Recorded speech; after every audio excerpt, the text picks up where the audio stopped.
What up guys, Vasco here from Tennis Snacks.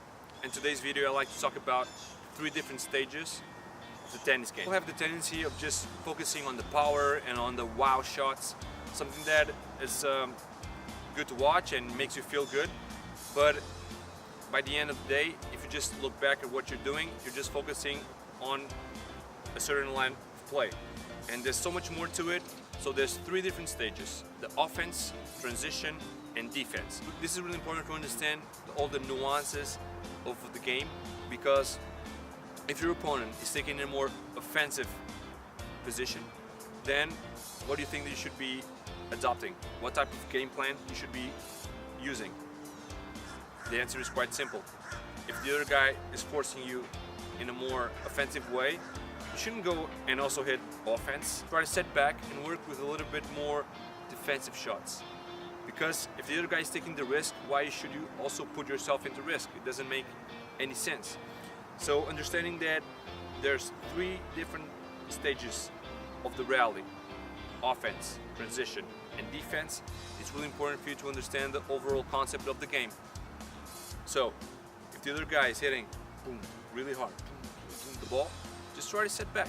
Wait for him to miss the shot, or just focusing and try to make more consistent shots playing inside the court, so that as soon as you get a short ball from your opponent, you're setting yourself into a transition shot. And this transition shot doesn't have to be really risky. It just has to be a shot that is going to set you in from a defense shot into an offensive position.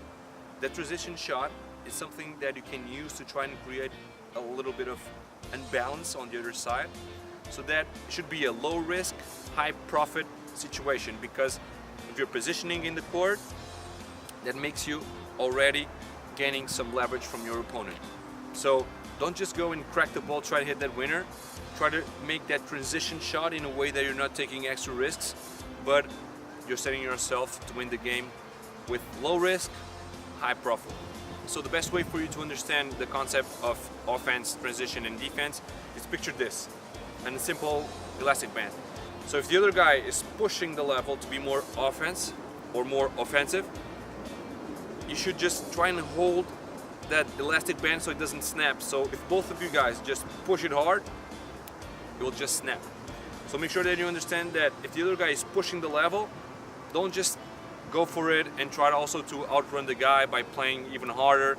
No, try to adopt a more defensive stance in order for you to understand that you can also win the game by leading your opponent into mistakes. You shouldn't just go all in to try and make that wow shot or try to make that winner that everyone wants to get, because it's such a small margin of the game that when you add all the data from the beginning of the match till the match point, you'll realize that you probably won, or you probably did more unforced errors or more errors than winners. So focusing in understanding and realizing that an offensive stage should match a defensive stage, and you shouldn't just go offense and offense. If the other guy is putting himself in risk by being more offensive, just be more conservative. In a way that you're understanding the risk, and you're understanding that you should just hit like a more of a maintenance shot to wait for that short ball that you can step in, make that transition shot, which once again, the transition shot is something that you're just using to try and create leverage, and then finish the point. The third situation, which is the defensive approach, it's something that it's a consequence of your opponent's line of play. Because if your opponent is hitting the ball really hard, as I told previously in the beginning of the video, you should just take a more defensive approach. You don't want to put yourself in a risk or in a situation that you're constantly missing balls because you're trying to hit like this close to the line or this close to the net, because you need to understand the concept about taking risks and about playing with leverage and playing with percentage. So the defense stage, it's something that sometimes is even more effective than the offense stage, because from a more defensive approach, you'll be able to create situations of transition, and after transition into offense. And please let me know what you think about this video, if it makes sense, if it doesn't make sense.